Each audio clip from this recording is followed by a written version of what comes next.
चलिए स्टार्ट करते हैं।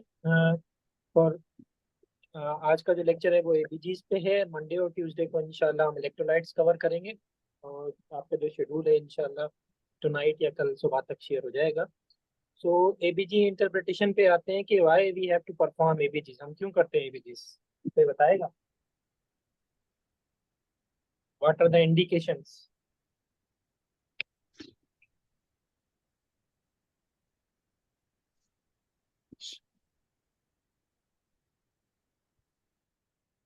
What are the indications?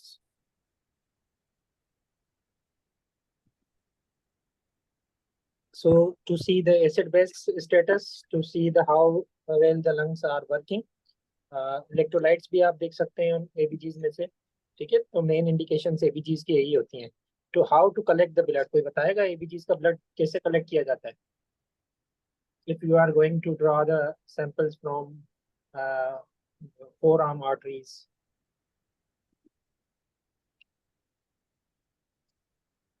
इस टेक्निक आपने अप्लाई की उसके बाद आप कैसे सैंपल कलेक्ट करते हैं? Yes, you have to go for modified Allen test before performing the ABG. Yes, anaerobically, very good. ठीक है। सो आप रेडियल आर्टरी यूज कर सकते हैं, आप जो है ब्रेकियल आर्टरी यूज कर सकते हैं, फिमोरल आर्टरी यूज कर सकते हैं, और कोई सी भी आर्टरी यूज कर सकते हैं। How much blood is required for ABG interpretation, कोई बताएगा? How many CCs, how many एमएल्स?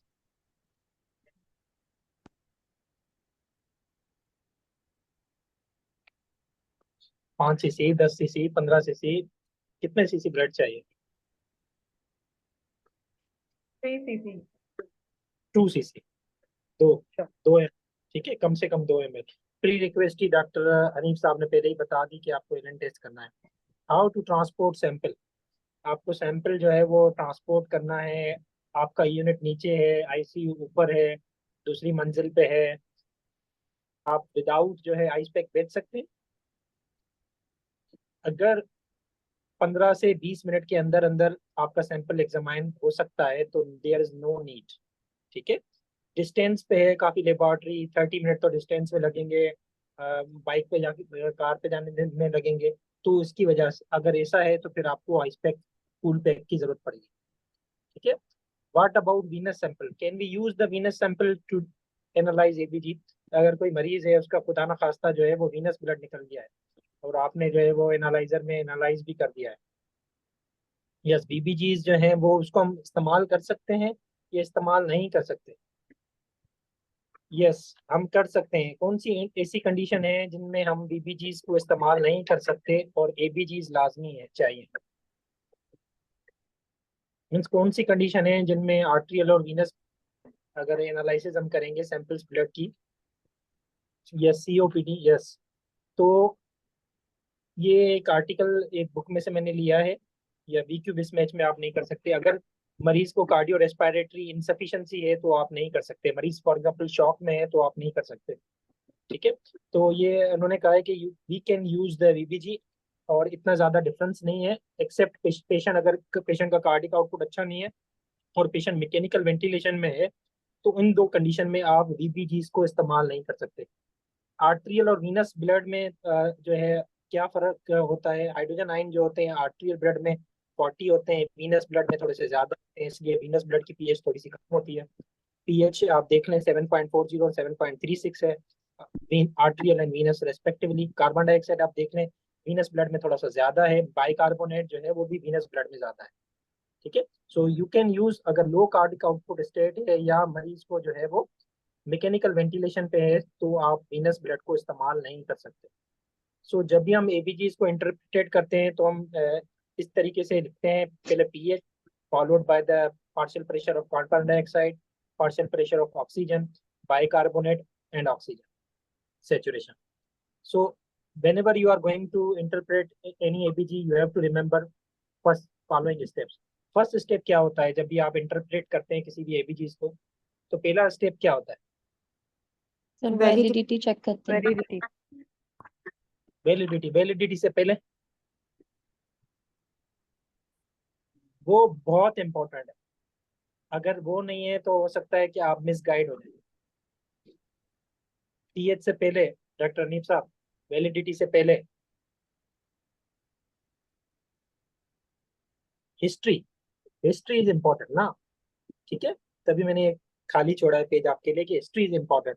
History में आपको जो ना, हिस्ट्री आपको कुछ गाइड कर सकती है। फॉर एग्जांपल हिस्ट्री दी गई है, पेशेंट जो है डीके का था, उसकी ब्लड शुगर बढ़ी हुई आ रही है, ठीक है। डॉक्टर नहीं फंस रहे हैं, हर जगह ही हिस्ट्री जो है वो इम्पोर्टेंट है ना। आपका जो है टॉक्स में स्टेशन आता है, आप पास हो जाते हैं थ्योरी इंशाल्लाह, तो आपको टॉक्स में स्टेशन आएगा तो पहले आप हिस्ट्री पढ़ेंगे ना, अगर आपको हिस्ट्री देते हैं वो तो पढ़ने के लिए। कुछ एग्जामिनर जो है छुपा लेते हैं हिस्ट्री, तो history is important. Second step validity. Yes, validity कैसे चेक करते हैं? से वो sir formula Henderson Hasselbalch equation के थ्रू यस, चेक करते हैं। एंडरसन इक्वेशन जो है इस्तेमाल करेंगे। कौन सी इक्वेशन है, कोई बताएगा? Sir hydrogen in nanomole per litre is equal to 24 into PCO2 over bicarb. ठीक है, तो ये हाइड्रोजन आयन जो है वो बराबर होंगे पीएच के। अगर फॉर एग्जांपल हाइड्रोजन आयन जो है 40 है, तो पीएच कितनी होगी? 7.4 7.4। अगर हाइड्रोजन आयन बढ़ जाते हैं, ठीक है, तो यही पी फार्मूला लिखा गया है, होती तो जाएगी, हाइड्रोजन पीएच क्या होगी? कम होगी फिर, कम होगी। और हाइड्रोजन आयन अगर कम हो जाते हैं तो पीएच क्या हो जाएगी? जाएगी फिर। बढ़ जाएगी। सेकेंड स्टेप, आपने पहले जो हिस्ट्री ले ली, फिर आपने जो है वो वैलिडिटी चेक कर ली। आपके जो है बीसीक्यूज में वैलिडिटी चेक करने की जरूरत नहीं है, यू कैन मूव ऑन, ठीक है। तो तीसरा स्टेप जो होगा वो होगा प्राइमरी डिसऑर्डर को देखना है। प्राइमरी डिसऑर्डर को देखने के लिए जैसे डॉक्टर हनीफ ने कहा कि सबसे पहले हमें पीएच देखनी है। नॉर्मल पीएच हम कितनी उठाते हैं? What seven is the point range? 7.35 to 45 या एवरेज में 7.4। ये ठीक है, तो हम जब भी एबीजीज में उठाएंगे तो एक वैल्यू उठाएंगे, तो हम 7.4 उठाएंगे, ठीक है। अगर हम कार्बन डाइऑक्साइड की बात करें पीएच के बाद, तो कार्बन डाइऑक्साइड की वैल्यू कितनी होती है रेंज में? 35 टू 45। 35 to 45। और अगर हम एबीजी को इंटरप्रिटेट कर रहे हैं तो उसके लिए कौन सी वैल्यू उठाएंगे? 40। 40, ठीक है। उसके बाद आते हैं बाइकार्ब पे। बाइकार्ब की नॉर्मल वैल्यू रेंज में कितनी है? 22 20 टू 26। यस, 20 to 28 या 26, ठीक है। और जो एवरेज हम उठाते हैं वो 24 उठाते हैं, ठीक है। 24 और पार्शियल प्रेशर ऑफ ऑक्सीजन कितना होना चाहिए? PaO2 की बात कर रहा हूँ, P बड़ा A छोटा, सिक्सटी सर परसेंट से 60 तक। 60% से ज्यादा होना चाहिए, ठीक है। और जो है पहले पहले हमने पीएच को देखना है सबसे पहले। जी सर, पीएच को हमने देखना है। पीएच को देख के हमें पता चलेगा कि डिसऑर्डर प्राइमरी है कौन सा, ठीक है। तो सबसे पहले हमने पीएच को देखा। पीएच अगर 7.4 से कम है तो उसको क्या कहेंगे? एसिडीमिया। एसिडीमिया। और प्रोसेस को क्या कहा जाएगा? पढ़ा जो जाएगा वो एसिडोसिस पढ़ा। एसिडोसिस। और 7.4 से अगर बढ़ी हुई होगी तो इट इज कॉल्ड अल्कलीमिया। एल्कलीमिया। और प्रोसेस को कहा जाएगा अल्कलोसिस। सेकेंड स्टेप क्या होगा पीएच के बाद? PCO2 को देखेंगे। PCO2 को, वेरी गुड। तो सेकेंड स्टेप जो है PCO2। PCO2 नॉर्मल हमने आपने बताया कि 40 उठाते हैं, ठीक है। फिर हमें देखना है कि पीएच और PCO2 सेम डायरेक्शन में है या अपोजिट में, ठीक है। फॉर एग्जांपल पीएच है मरीज की 7.3, तो ये पीएच कम हुई ज्यादा हुई 7.4 से? कम। कम हुई, तो मीन्स डाउनवर्ड डायरेक्शन में गया है। और कार्बन डाइऑक्साइड भी मरीज का अगर फॉर एग्जांपल 30 है, ठीक है, तो for example same pH, direction. Yes, तो पीएच 7.3। जब आपने पीएच को देखा, आपने एरो लगाया डायरेक्शन का, आपने पढ़ा इट इज एसिडोसिस। और जो है प्रोसेस जो है वो एसिडोसिस पढ़ेंगे, हमने एसिडोसिस लिखा। फिर हमने देखा कार्बन डाइऑक्साइड को, कार्बन डाइऑक्साइड इसका था 30। तो दोनों सेम डायरेक्शन में अपोजिट में? सेम। तो जब भी सेम डायरेक्शन में होंगे तो आप प्रीफिक्स लगाएंगे एसिडोसिस से पहले, मेटाबॉलिक, ठीक है। अगर यही एग्जांपल हम उठाते हैं, पीएच मरीज की है 7.3, कार्बन डाइऑक्साइड मरीज का है 50, तो 7.3 को हम देख के क्या लिखेंगे? एसिडोसिस या एसिडीमिया, ठीक है, बोलेंगे।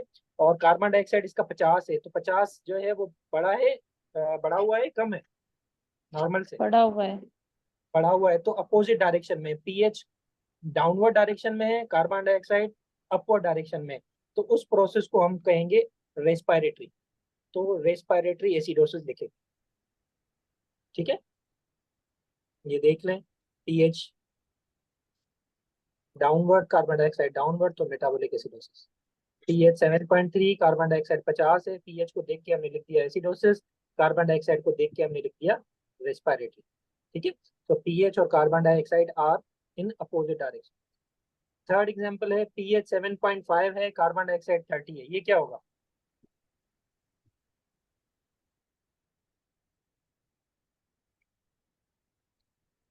pH 7.5 है, alkalosis, respiratory alkalosis.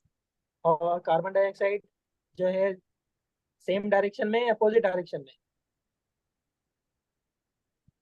Carbon dioxide कम होनी चाहिए ना। हाँ, नहीं देखें आपने, हमें दूसरा जो डॉक्टर इनम स्टेप है ना, पहला पहला आपने स्टेप देखना है पीएच को। पीएच को देख के हमने क्या लिखा, तो इट इज अल्कलोसिस। ठीक है, ठीक है। हमने देखा कार्बन डाइऑक्साइड को, कार्बन डाइऑक्साइड कम हुई है, अपोजिट डायरेक्शन में है, तो रेस्पिरेटरी यस अल्कलोसिस। अगर यस इसका कार्बन डाइऑक्साइड 60 होता, 60 होता, तो एसिडोसिस। यस, कौन सा एसिडोसिस? नहीं, अच्छा एसिडोसिस नहीं होता, यही मैं बात। 7.7 पीएच देखें फिर डिक्रीज पहले, होनी चाहिए थी। नहीं तो पहले मेटाबॉलिक अल्कलोसिस, बिल्कुल सही कहा डॉक्टर अनिक ने। अब देखें पहले पहले आप स्टेप 1 देखें, पीएच को देख के आपने अल्कलोसिस या एसिडोसिस लिख लेना है, लिख लेना है।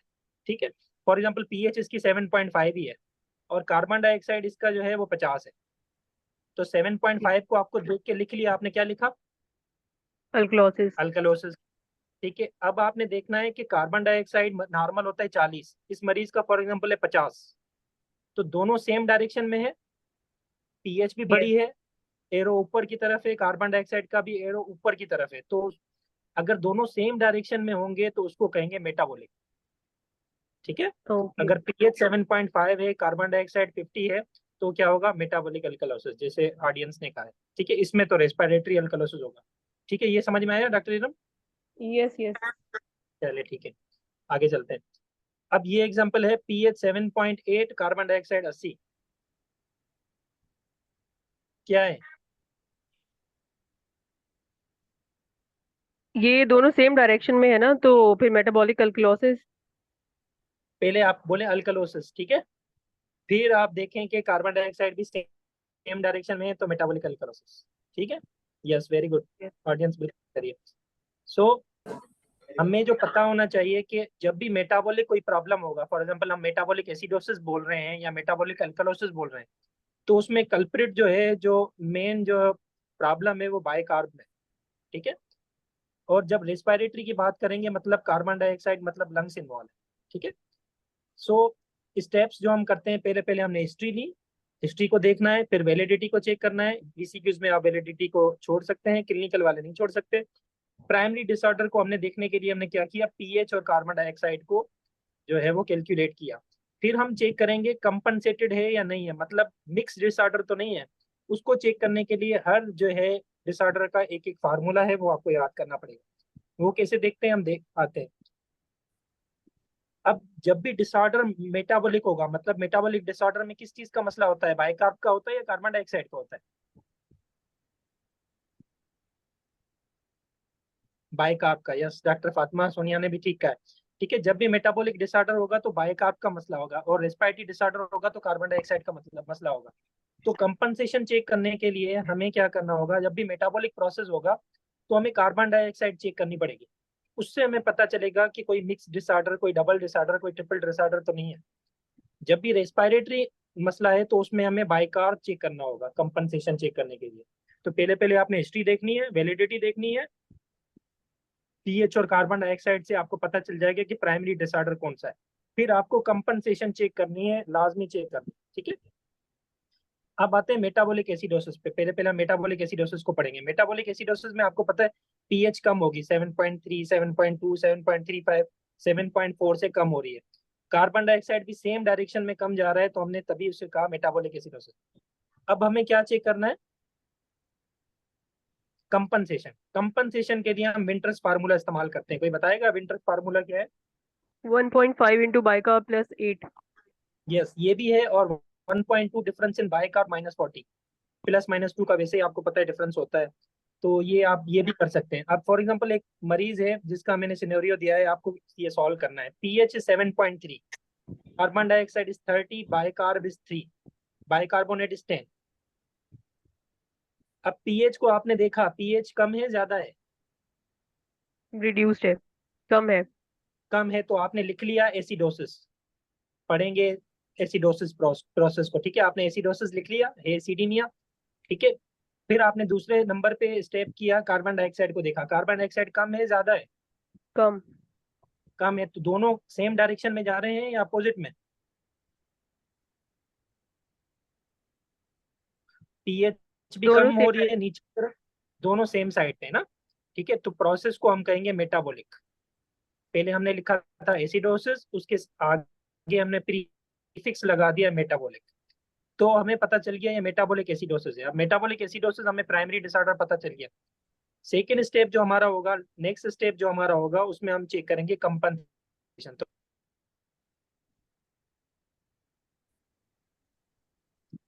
1.5 वाला ही अप्लाई कर ले भले। यस, आप लोगों का जवाब क्या आ रहा है? PCO2 ज्यादा है। -40 करके +-2 करके बताएं। 21 to 25 सही है, ठीक है? यस, तो हम यही 25 देखते हैं, पीएच की डायरेक्शन डाउन की तरफ है, तो हमने एसिडोसिस लिख लिया। कार्बन डाइऑक्साइड भी डाउन, कम है 30 है, तो हमने, ठीक है? फिर हमने देखना है कंपनसेशन। कंपनसेशन 1.2 डिफरेंस इन बाइकार भी लगा सकते हैं। यस, 21 to 25 बिल्कुल ठीक है। 2 से आप निकालेंगे तो तकरीबन point के 20 है। मरीज का कितना है? 30। तो मरीज का कार्बन डाइऑक्साइड बढ़ा हुआ है, तो वो कौन सा प्रोसेस है, वो कौन सा डिसऑर्डर है जिसमें कार्बन डाइऑक्साइड बढ़ता है?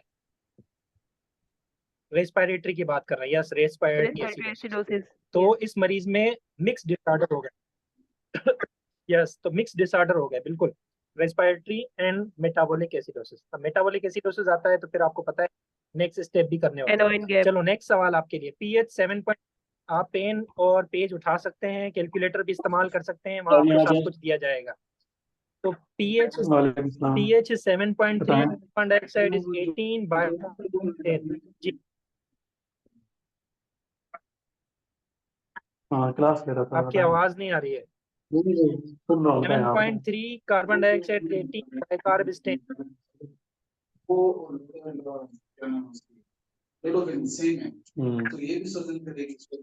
आपकी आवाज नहीं आ रही।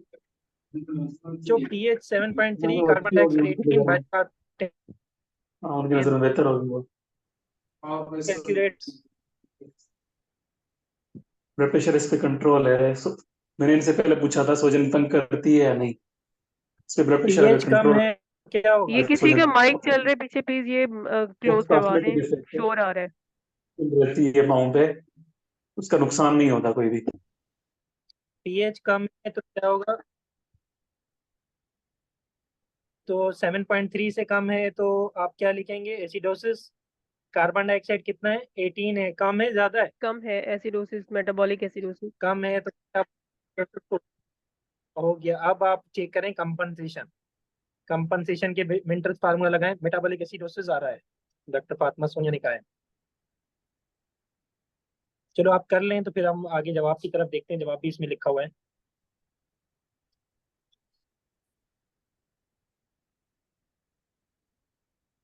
तो पीएच को देख के हमने एसिडोसिस लिखा, कार्बन डाइऑक्साइड को देख के हमने आगे प्रीफिक्स लगा दिया मेटाबॉलिक। कंपनसेशन के लिए 1.2 डिफरेंस इन बाइकार्ब -40 या 1.5 आप यूज करें।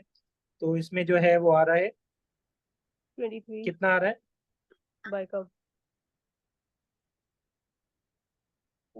24 -18, 23 तो इसमें कितना आ रहा है? 23। 21 to 25, बस पेशेंट का जो है वो 18 है, तो उसमें क्या होगा?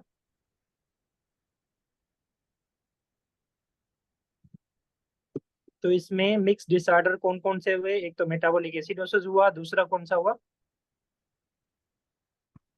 Respiratory alkalosis. Yes, doctor Fatima ने सही कहा है, क्योंकि एक ही डिसऑर्डर है जिसमें कार्बन डाइऑक्साइड, रेस्पिरेटरी डिसऑर्डर एक ही है जिसमें कार्बन डाइऑक्साइड कम होता है, वो है रेस्पिरेटरी एल्कोलोसिस। एक ही रेस्पिरेटरी डिसऑर्डर है जिसमें कार्बन डाइऑक्साइड बढ़ता है, वो है रेस्पिरेटरी एसिडोसिस। तो इसमें मिक्स डिसऑर्डर हो गए। जब भी मेटाबॉलिक एसिडोसिस होता है तो हम एनाइन गैप कैलकुलेट करते हैं। एनाइन गैप आपको पता है केटाइन माइनस एनाइन। नॉर्मल जो है वो 10 to 16 है, हम जो उठाते हैं वो 12 उठाते हैं एबीजीज के लिए। जब भी high anion gap metabolic acidosis होगा तो कुछ काजेस हमें ध्यान में रखने होते हैं। तो what are those causes? Mud piles बोले वो जो high anion acidosis, yes. Methanol, ethanol,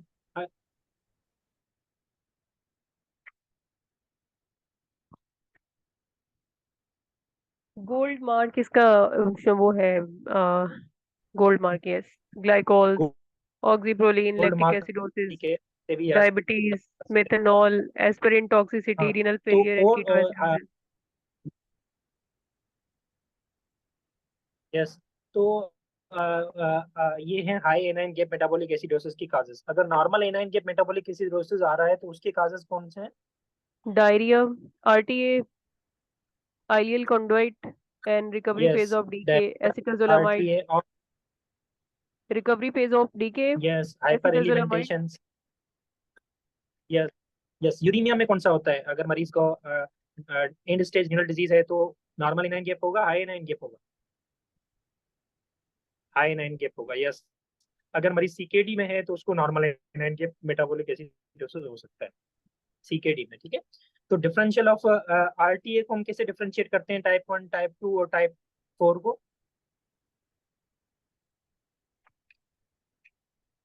type 1, 2 और 4 पोटेशियम लेवल पे डिफरेंशिएट कर सकते हैं, यस, पीएच और पोटेशियम पे। PH potassium. Urinary pH, urinary pH या ब्लड की पीएच? यूरिन वाली Blood की पीएच, pH. ठीक है, यूरिनरी पीएच। ठीक है। तो कौन सा एसिडोसिस है जिसमें जो है वो स्टोन्स बनते हैं? कौन सा डिस्टल आर्टरी है आरटीए इसमें? में sir, distal type artery. 1 distal RTA. Why distal artery is more prone sir for hypercalciuria, hypocitraturia की वजह से। यस। तो हाइपोसिट्रेट यूरिया टाइप 1 टाइप 2 में नहीं होता है इसकी वजह से ना। तो ऑटोइम्यून डिजीज के साथ कौन सा एसोसिएटेड है? सर यही वाला ही टाइप 1 ही। Yes, distal, Type 2. Okay. Distal और Proximal नहीं होता. और टाइप क्या है? नहीं, जी, जी डॉक्टर इरम प्रॉक्सिमल में उसका नहीं होता। प्रोक्सिमल में स्टोन्स नहीं बनते हैं और हाइपोसिट्रेट यूरिया भी नहीं होता है, ठीक है। और टाइप 3 आरटीए क्या है? सर मिक्स्ड मिक्स, टाइप 1 और टाइप मिक्स को टाइप। कभी कभी जो है ना टाइप 3 आरटीए भी कहा जाता है। और बाइकार्ब जो है सबसे ज्यादा जो कम होते हैं वो किस में होते हैं? टाइप 1 में या टाइप 2 में? Means you need a lot of bicarbonate for replacement. Sir type 1 distal में। टाइप 1 में ज्यादा कम होते हैं मगर रिप्लेसमेंट जो है मैं टाइप 2 में करने की जरूरत होती है, यस। ठीक। सो आपको पता है कि काजेज ऑफ टाइप 1 आरटीए जो है वो इडियोपैथिक है, फेमिलियल है, ऑटोइम्यून डिजीज जैसे आपने बता दिया। और जो है जेनेटिक कंडीशंस भी हैं, एम्फोटेरिसिन भी है, टोलिन भी है, और ट्यूबुलो इंटरस्टिशियल डिजीज भी है। कौन सी ऐसी कंडीशंस हैं जिनमें हमें एनाइन गैप जो है वो नेगेटिव मिल सकता है? एक तो हमने डिस्कस कर लिया है पहले टॉक्स में। Multiple what are the myeloma है, conditions? Multiple myeloma, yes. Lithium, और multiple myeloma, hyper hypoalbuminaemia, hyper ठीक है। कैल्सीमिया। हाइपोएल्बिनीमिया ये राइट यस साइड वाले लिखे हुए हैं। ब्रोमाइड जी। इंजेक्शन है, किटाइनिक पैराप्रोटीनीमिया जिसमें वो है, ठीक है। हाई एनाइन गैप आपको मिल सकता है विदाउट मेटाबॉलिक एसिडोसिस। वो कंडीशन कौन कौन सी है? मेटाबॉलिक अल्कलोसिस में भी आपको थोड़ा सा एनाइन गैप बढ़ा हुआ मिल सकता है, ठीक है, 5 तक, तकरीबन 2 से 5 तक। अगर 20 से ज्यादा बढ़ा हुआ है तो आप मेटाबॉलिक एसिडोसिस भी सोच सकते हैं मेटाबॉलिक अल्कलोसिस के साथ, अगर एनाइन गैप ज्यादा मिलता है। हाइपरफास्फेटीमिया में भी आपको एनाइन गैप बढ़ा हुआ मिलेगा विदाउट मेटाबॉलिक एसिडोसिस। और एनाइनिक पैराप्रोटीनीमिया भी होते हैं, उनमें आपको हाई एनाइन गैप मिलेगा विदाउट मेटाबॉलिक एसिडोसिस। लो एनाइन गैप के काजेज हमने डिस्कस कर लिए हैं, ठीक है। प्रोक्सिमल आरटीए के काजेज आपको पता है कौन कौन से हैं, फेनकोनी सिंड्रोम के अलावा और कौन कौन से काजेज हैं? सर इसमें ड्रग्स आती हैं, जेनेटिक यस, आ कोई जाते हैं। यस, सर ड्रग्स में इसकी आपके जेंटामाइसिन, टोप्रामाइसिन, जी स्ट्रिप्टोमाइसिन जी भी आते हैं, ठीक है। और टेट्रासाइक्लिन्स आती हैं, और इसके अलावा जो है हैवी मेटल्स आती हैं सारी। हेवी मेटल्स आते हैं, विल्सन डिजीज, स्टीनोसिस, जेनेटिक आते हैं। जब भी हमारे पास high anion gap metabolic acidosis होता है तो हम डेल्टा डेल्टा रेशियो भी कैलकुलेट करते हैं। So what is, why you calculate this, sir क्यों थर्ड करते हैं? डिसऑर्डर see को देखते third हैं क्या ये disorder. थर्ड डिसऑर्डर, कोई hidden disorder, for example history में आपको डायरिया नहीं मिल रहा है फॉर एग्जांपल, तो आपको अगर डेल्टा डेल्टा रेशियो 1 से कम मिल रहा है तो आप डायरिया का भी पूछेंगे जाके दोबारा कि आपको डायरिया तो नहीं है, आपको कोई आरटीए तो नहीं है, ठीक है। तो इसके लिए हम करते हैं। सो डेल्टा डेल्टा कैसे निकालते हैं? Sir Patient's anion gap anion का gap minus difference. normal anion gap. Yes, anion gap का difference and then bicarb का difference. यस, तो अगर नॉर्मल 1 to 2 होता है तो ओनली हम हगमा कंसीडर करते हैं, अगर लेस देन होता है तो हगमा प्लस नगमा, और ग्रेटर देन 2 होता है तो मेटाबॉलिक अल्कलोसिस भी अल्कलोसिस। कंसीडर करते हैं। और ऑस्मोलर गैप कब निकालते हैं? Osmolar gap Gap, yes. Osmolar gap कब Poison, निकालते हैं? the poisons में नहीं use होता. यस, तो पॉइजन जब भी आप सस्पेक्ट कर रहे हैं तो डेल्टा डेल्टा अगेन एक्सप्लेन करते हैं।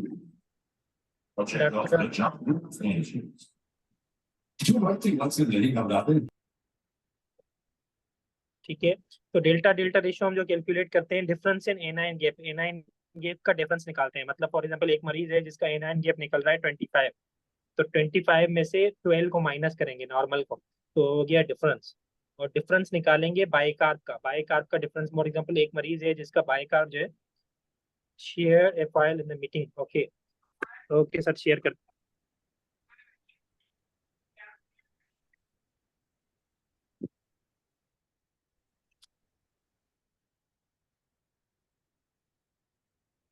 तो डिफरेंस इन एनाइन गैप निकालते हैं तो हम डेल्टा डेल्टा रेशियो कहते हैं। तो एक minute, let me share.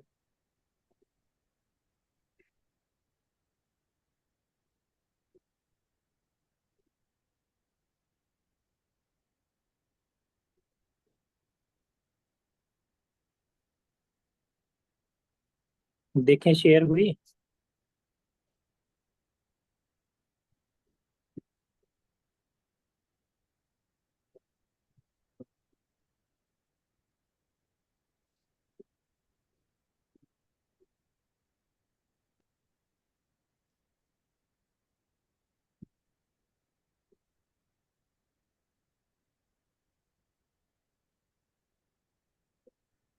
File थोड़ी सी लंबी है इसलिए हो सकता है टाइम ले। चलो मैंने शेयर कर ली है।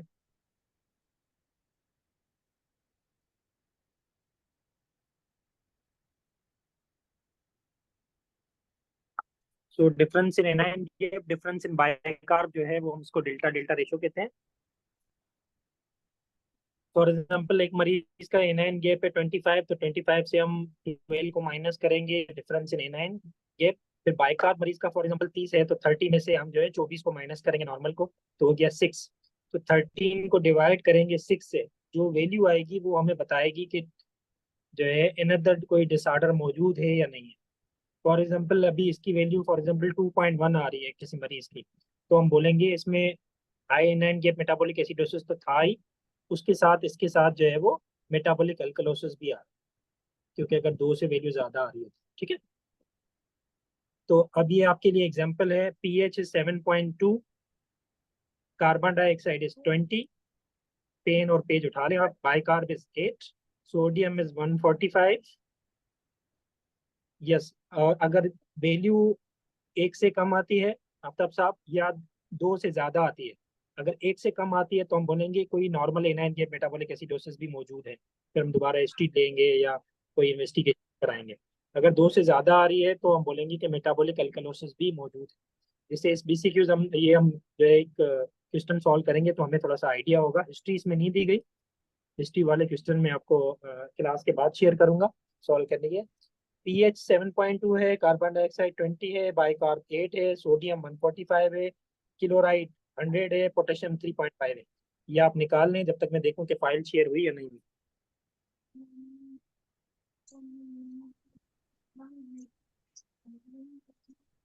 हो गई है फिर।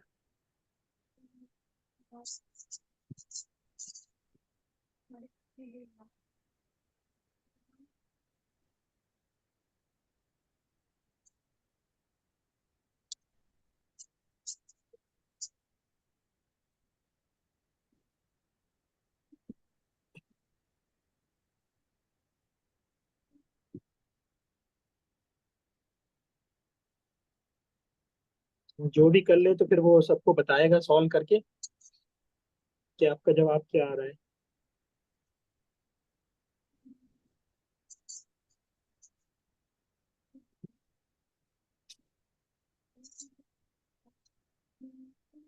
प्योर अगमा और कुछ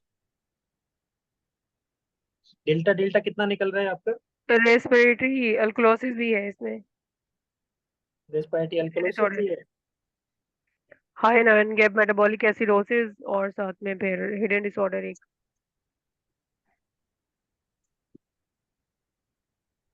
कार्बन डाइऑक्साइड तो सेम ही आ रहा है ना, 20.8 आ रहा है, तो कंपनसेटेड तो है। रेस्पिरेटरी अच्छा, अगर ये अल्कोलोसिस तो नहीं जिस हुआ ना? हाई एनोइन गैप जी जी। मेटाबॉलिक एसिडोसिस अगर है, मेरी ये थोड़ी सी कंफ्यूजन दूर कर दें। और जैसे ये इसमें कंपनसेशन भी हम्म, आ रही है, PCO2 20 ही हो रहा है, तो फिर इसमें हम वो देखेंगे नहीं, डेल्टा डेल्टा रेशो नहीं निकालेंगे या फिर करेक्टेड बाय कार्ब नहीं निकालेंगे निकाल ये उन्होंने सबने निकाला है, आप भी निकालें। क्या? जब भी हाई एनाइन गैप मेटाबोलिसिस होगा ना, तो आपको निकालना हम्म पड़ेगा। ठीक है, तो इसमें एनाइन गैप कितना निकल रहा है? डेल्टा डेल्टा तो 1.6 तकरीबन बोल रहे हैं आ रहा है। 145 माइनस 108, 37, यस। तो 37 आपका एनाइन गैप हो गया। अब difference in anion gap, difference in bic आप निकालेंगे sir, no other disorder, yes. तो डॉक्टर फातिमा इसमें सिर्फ जो है वो high anion gap, yes. Difference in anion gap आपका निकल रहा है 27 और डिफरेंस इन बाइकार्ब आपका निकल रहा है 16, ऐसे। यस, डेल्टा 1.5 है, 1.6। तो ओस्मोलर गैप आपने बता दिया, कैसे निकालते हैं, कोई बताएगा? How to calculate osmolar? Measured minus calculated. Yes, तो मेयर्ड जो है कहाँ से आएगा? कैलकुलेटेड हम कहीं से निकालेंगे? सर measured given होगा और calculated हम calculate करेंगे। यस, तो मेयर्ड जो है वो लेबोरेटरी हमें दे, ठीक है, वेरी गुड। और कैलकुलेटेड जो हम निकालेंगे, कैसे निकालेंगे? What is the formula?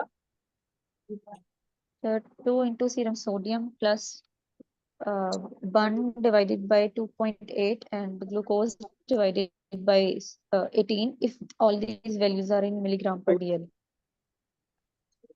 Okay, तो ये कितना हो तो हम बोलेंगे कि हाई ऑस्मोलर गैप जो है वो एसिडोसिस है, सर 10 से ज्यादा, या हाई ऑस्मोलर गैप है मोर देन 10? 10 से यस, ज्यादा। 10 से ज्यादा, ठीक है। और अगर normal anion gap metabolic acidosis है और उसको हमें फर्दर मालूमात लेनी है कि ये it is due to RTA और it is due to diarrhoea और it is due to some other reason, तो उसको कैसे डिफरेंशिएट करेंगे? Sir urinary anion gap.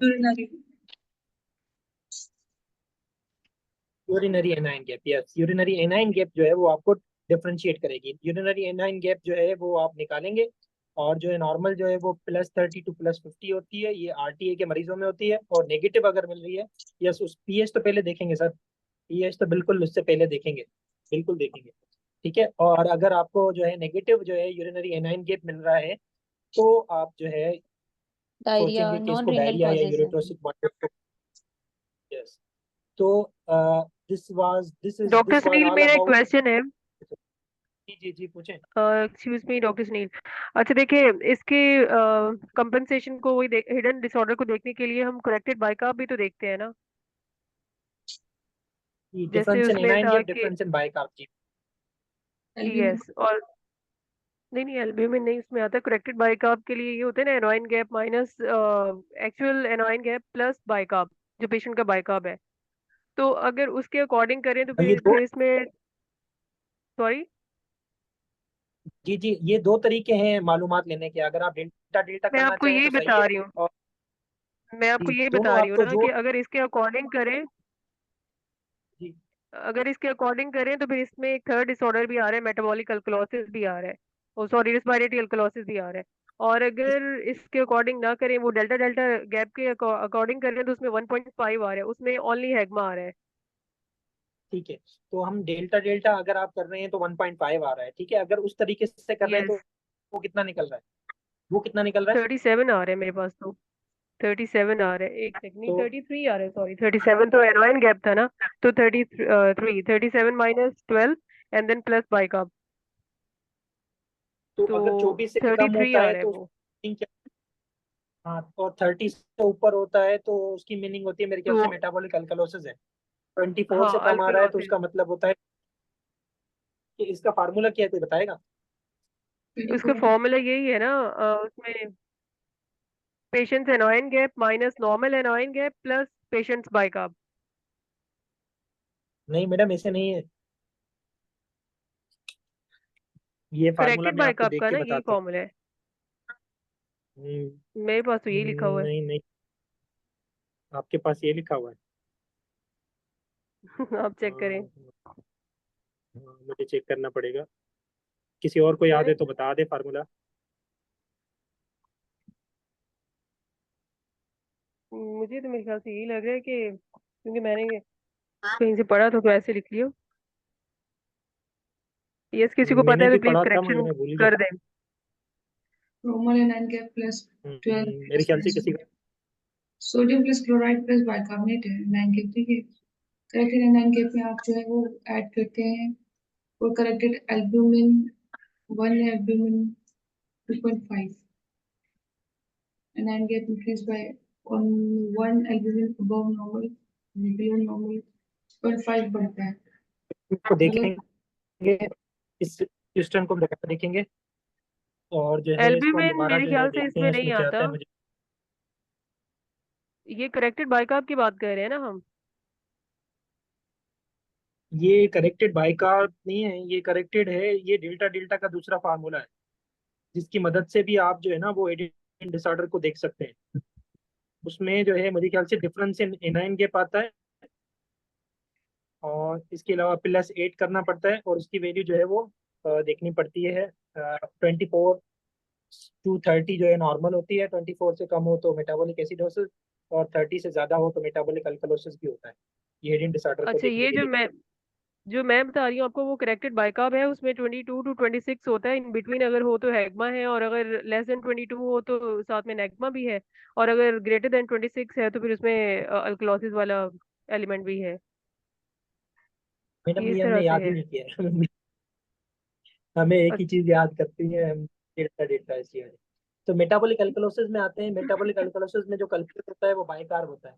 अब ये पेशेंट है जिसका 7.5 pH है, कार्बन डाइऑक्साइड 49 है, बाइकार्ब 35 है। तो इसका आप डिसऑर्डर निकाले कौन सा बनता है? सिंगल है, मेटाबॉलिक मिक्स है? acid metabolic alkaline Alkalosis. Yes, metabolic alkalosis पे है। metabolic alkalosis That's the 0.7, answer. Only 0.7 don't get the item corrected bicarb other into than here. चले, into तो इसमें जो है bicarb. डिसऑर्डर कौन सा है? Metabolic Metabolic. Alkalosis. Metabolic alkalosis. PH को देख के आपने कहा कि एसिडोसिस है अल्कलोसिस है? अल्कलोसिस।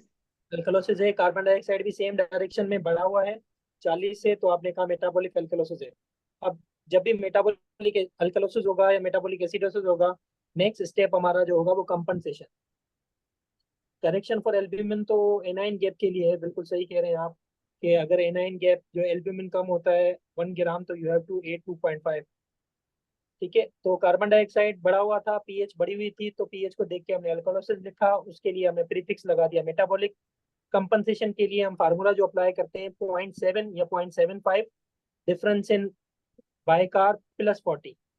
ठीक है, तो इसकी कंपनसेशन कितनी निकल रही है?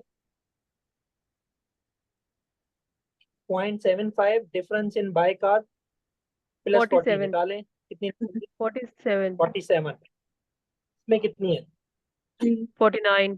23.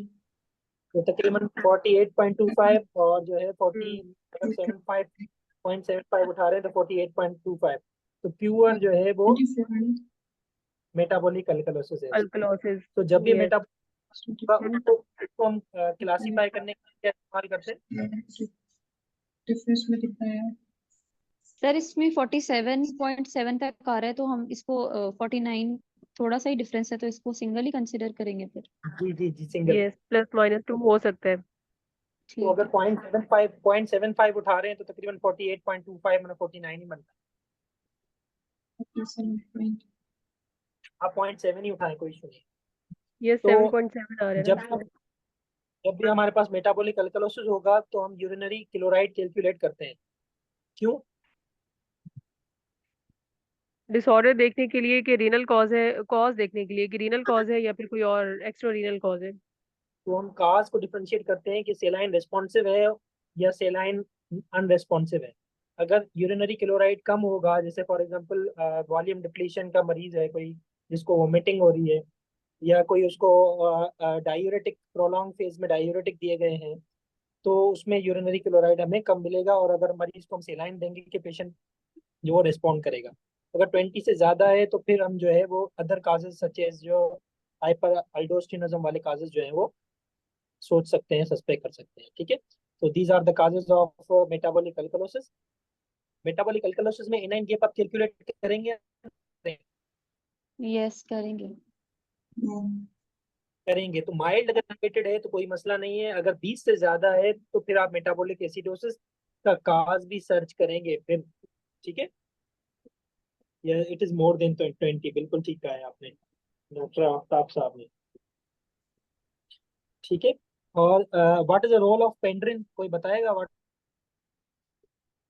Role of what? Sir pendrin bicarbonate को एक्सक्रीट करवाता है। यस, तो ये बीटा इंटरकेलेटेड सेल्स पे होते हैं चैनल, क्लोराइड और बाइकार्बोनेट चैनल। ये मेटाबॉलिक अल्कलोसिस करने में मदद करते हैं। फॉर एग्जांपल जनरेट हो गया किसी को जो है वो वोमिटिंग हो गई, मेटाबॉलिक अल्कलोसिस जनरेट हो गया, फिर मेंटेन जो होता है ना वो पेंड्रिन की मदद से होता है। सो पेंड्रिन जो है बीटा इंटरकेलेटेड सेल्स पे होते हैं और जो है क्लोराइड बाइकार्बोनेट एक्सचेंज पे होते हैं, और they have capacity to maintain the metabolic alkalosis. ठीक है, अब आते हैं रेस्पिरेटरी एसिडोसिस पे। रेस्पिरेटरी एसिडोसिस में आपको पता है पीएच जो है वो कम मिलेगी, 7.3, 7.2, 7.35, 7.4 से कम है। कार्बन डाइऑक्साइड क्या होगा, बढ़ा हुआ मिलेगा, कम मिलेगा? बड़ा हुआ। ज्यादा मिलेगी। मिलेगा, तो अपोजिट डायरेक्शन में होंगे, तो इसलिए हम कहेंगे उसको रेस्पिरेटरी। पीएच कम है तो इसलिए हमने कहा एसिडोसिस। तो what are the causes of respiratory acidosis, कोई मुझे बताएगा? How you classify COPD, respiratory acidosis?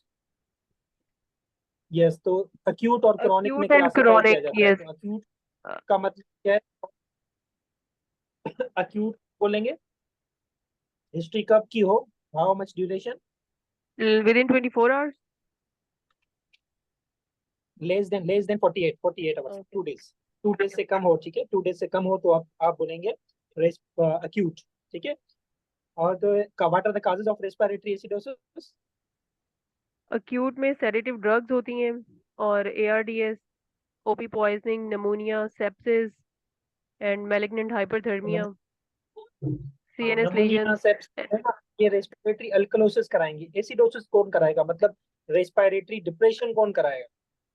Opioids, sir sedative, drugs, sedative drugs, opioids, sedative है, ठीक है। या कोई सीएनएस का कोई इस अगर डिसऑर्डर मरीज है, लाइक CNS इस lesions, स्ट्रोक वगैरह है। encephalitis और मरीज stroke. को हाइपोकेलीमिया है मरीज को, तो वो क्या होगा, रेस्पिरेटरी एसिडोसिस होगा, अल्कलोसिस होगा? हाइपरकेलीमिया है मरीज को, हाइपोकेलीमिया, मसल मसल पैरालिसिस होगा। केलीमिया है तो रेस्पिरेटरी एसिडोसिस कराएंगे। एसिडोसिस होगा। Hmm. यस, ठीक है। अगर मरीज को आपने कार्बोहाइड्रेट रिच डाइट दे दी है, कार्बोहाइड्रेट का लोड आपने ज्यादा बढ़ा दिया है, तो उसमें भी रेस्पिरेटरी एसिडोसिस होगा। ठीक है, एनेस्थेसिया मरीज को दे दिया है, जैसे आपने बताया, सेडेटिव दे दिए हैं, और सीएनएस का कोई डिसऑर्डर है, सीवीए है, एंसेफेलाइटिस है, ब्रेन ट्यूमर है, कोमा है, रेस्पिरेशन कर दिया है मरीज ने, तो वो रेस्पिरेटरी एसिडोसिस होगा। तो रेस्पिरेटरी जब भी एसिडोसिस होगा तो पहले हमने हिस्ट्री देखनी है कि हिस्ट्री में अक्यूट है या क्रॉनिक है। वो पता कैसे पड़ेगा, 48 आवर्स की ड्यूरेशन से। तो जब भी अक्यूट होगा तो उसकी कंपनसेशन अलग होगी, क्रॉनिक होगा उसकी कंपनसेशन अलग होगी। ठीक है। तो हमें पता है कि रेस्पिरेटरी में जो प्राइमरी जो मसला होता है वो किस में होता है, कार्बन डाइऑक्साइड में होता है, बाइकार्ब में होता है, कार्बन डाइऑक्साइड। कार्बन डाइऑक्साइड में होता है। ठीक है, तो कार्बन डाइऑक्साइड में इसलिए हम कंपनसेशन के लिए बाइकार्ब चेक करेंगे। ठीक है, तो जब भी जो है मरीज को अक्यूट कंडीशन होगी तो उसके लिए आप याद कर लें 1, और क्रॉनिक के लिए आप याद कर लें 5 और 3, 1 3। हमारे बुक में 1 और 4 लिखा हुआ है। ठीक है, हमारे बुक में 4 लिखा हुआ है, तो आप 4 भी याद कर लें, कोई इशू नहीं है। ठीक है, तो 1 और 4। तो जब भी फॉर एग्जांपल अक्यूट कंडीशन होगी, तो अक्यूट कंडीशन में हमें पता है प्राइमरी जो मसला है वो कार्बन डाइऑक्साइड का है, और जो कंपनसेट जो करेगा वो कौन करेगा, बाइकार्ब करेगा। अगर कार्बन डाइऑक्साइड 10 बढ़ रहा है, ठीक है, और कंडीशन अक्यूट है, तो बाइकार्ब को भी 1 बढ़ना पड़ेगा।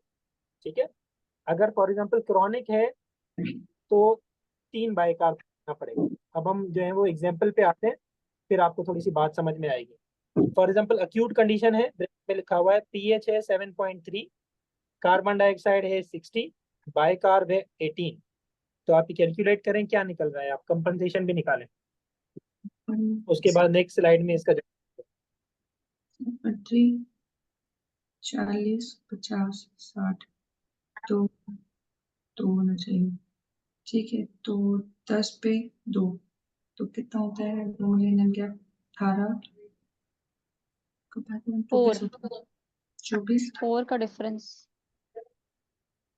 कितना डिफरेंस आ रहा है, 4 18 और कम है सर ये। ज्यादा है मुश्किल है। 26 होना चाहिए, जस्ट डॉक्टर आफ्ताब बिल्कुल ठीक करें, 26 होना चाहिए बाइकार्बोनेट। आपका कितना आ रहा है 20? उल्टा 18 आ रहा है। नहीं, ये तो मरीज का है ना 18। मेटाबॉलिक एसिडोसिस भी है, रेस्पिरेटरी एसिडोसिस भी है, बिल्कुल ठीक कह रहे हैं। तो मिक्स डिसऑर्डर है। कैसे, पीएच आपने निकाली, कम है तो आपने लिखा एसिडोसिस। कार्बन डाइऑक्साइड आपने लिखा मरीज का कितना बढ़ा हुआ है, 60 बढ़ा हुआ है, 40 से बढ़ा हुआ है, तो आपने लिखा रेस्पिरेटरी, तो आपने प्रीफिक्स लगा दिया, रेस्पिरेटरी एसिडोसिस बन गया।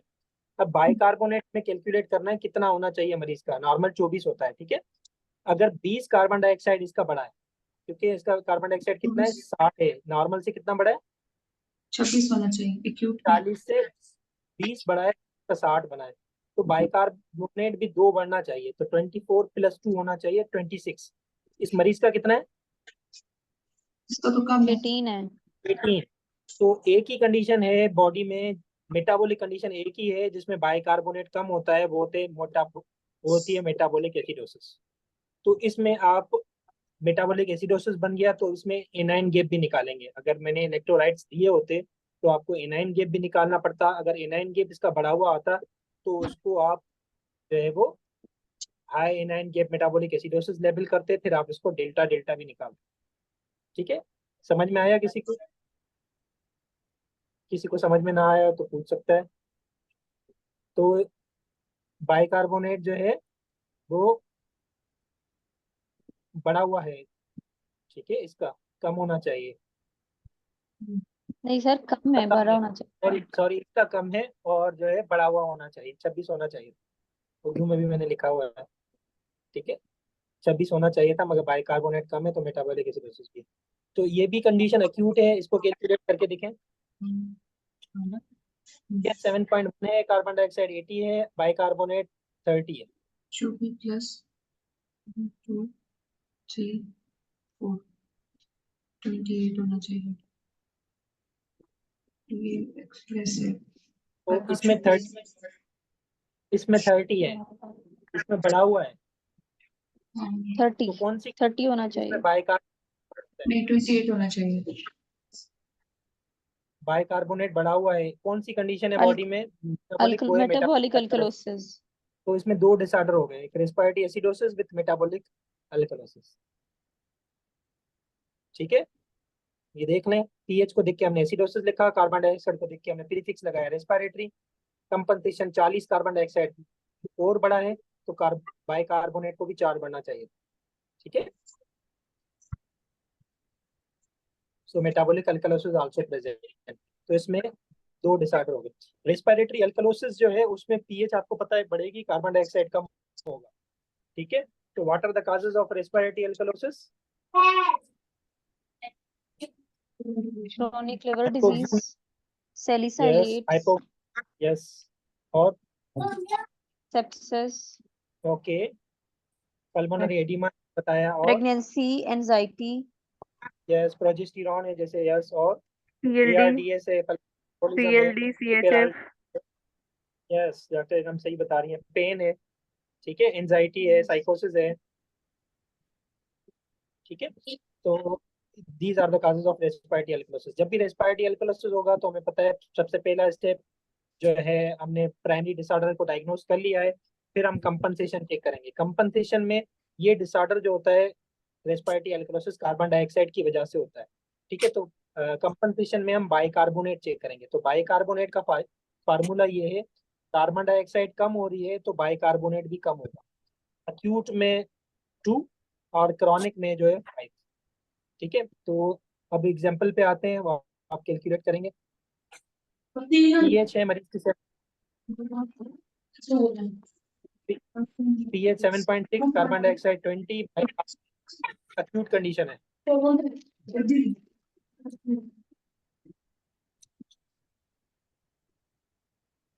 फिशी के पानी में जा रही है, fishy fishy fishy fishy, but fishy pH को देख के आपने कहा अल्कलोसिस है या एसिडोसिस है? अल्कलोसिस है।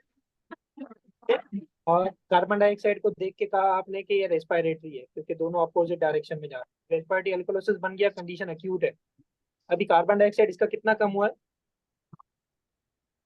रेस्पिरेटरी अल्कलोसिस, मेटाबॉलिक एसिडोसिस, तो कार्बन डाइऑक्साइड इसका कितना कम हुआ है? इसका 20 होना चाहिए था 20 कम। और यहाँ पर 10 है। तो बाइकार्ब कितना होना चाहिए था? 20, 20, इसका क्या है? कम है। इसका कितना है? इसका 10 है। 10 है। मेटाबॉलिक एसिडोसिस है साथ में। भी है, तो आप बोलेंगे metabolic acidosis with respiratory alkalosis. फिर आप इसका एनाइन गैप निकालेंगे। अगर एनाइन गैप बढ़ा हुआ आ रहा है तो फिर डेल्टा डेल्टा रेशो निकालें, ठीक है। तो ए ग्रेडियंट कब निकालते हैं?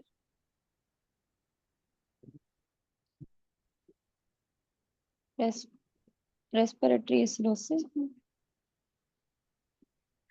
रेस्पिरेटरी एसिडोसिस में, रेस्पिरेटरी अल्कलोसिस में? अल्कलोसिस में। वैसे ए ग्रेडियंट होता क्या है, क्यों, क्या दिखाता क्या है ये? अगर आपको के ये पता हो तो फिर आप मुझे इंट्रिंसिक बता सकते हैं, लंग रेस्पिरेटरी डिफेक्ट है, एसिडोसिस में या या रेस्पिरेटरी। मतलब इंट्रिंसिक लंग डिफेक्ट है, या फिर चेस्ट वॉल का कोई मसला है? पीक्यू मिसमैच है, मतलब कि एलिवेलर जो है वो ऑक्सीजनेशन और कार्बन डाइऑक्साइडेशन जो ट्रांसफर हो रही है ना, वो हो रही है या नहीं हो रही है। वो किस डिजीज में अफेक्टेड होती है? रेस्पिरेटरी एसिडोसिस में अफेक्टेड होती है, रेस्पिरेटरी अल्कलोसिस में अफेक्टेड होती है?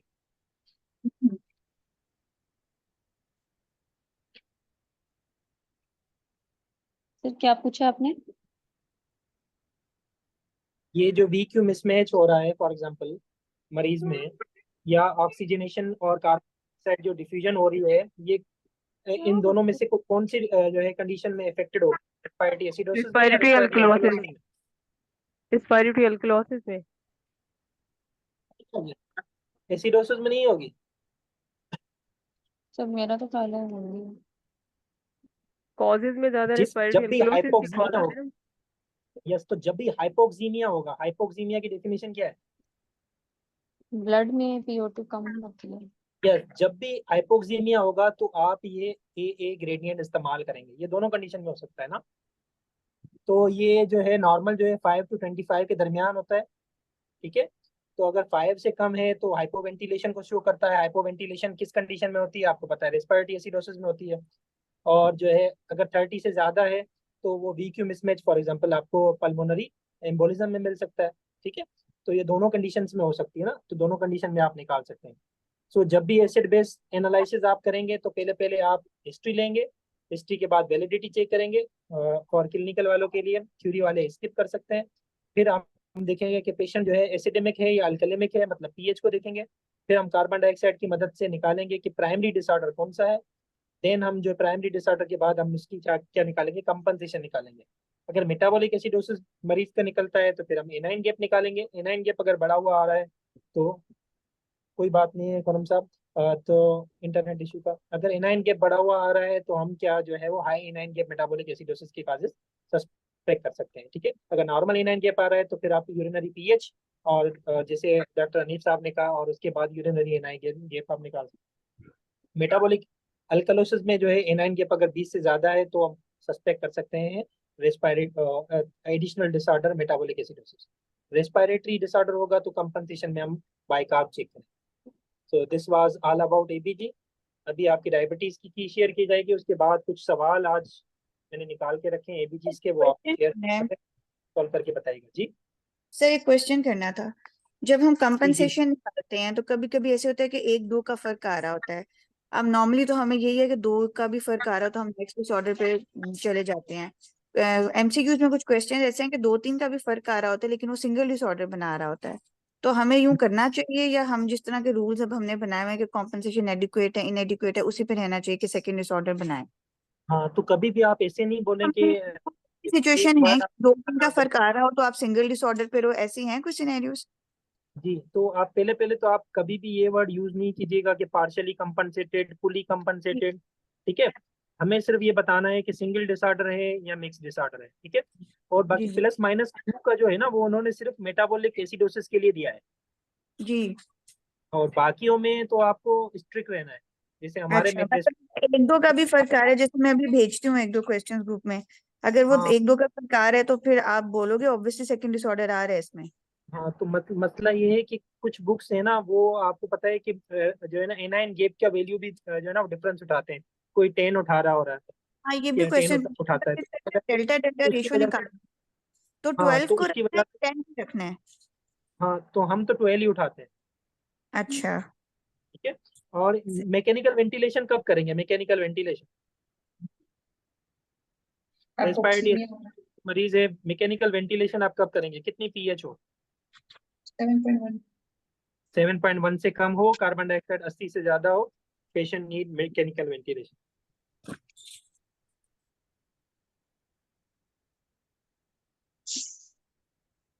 और सर एक और बाइकार्ब भी क्वेश्चन है कि मेटाबॉलिक, जी अगर डेल्टा डेल इसी तरह का क्वेश्चन और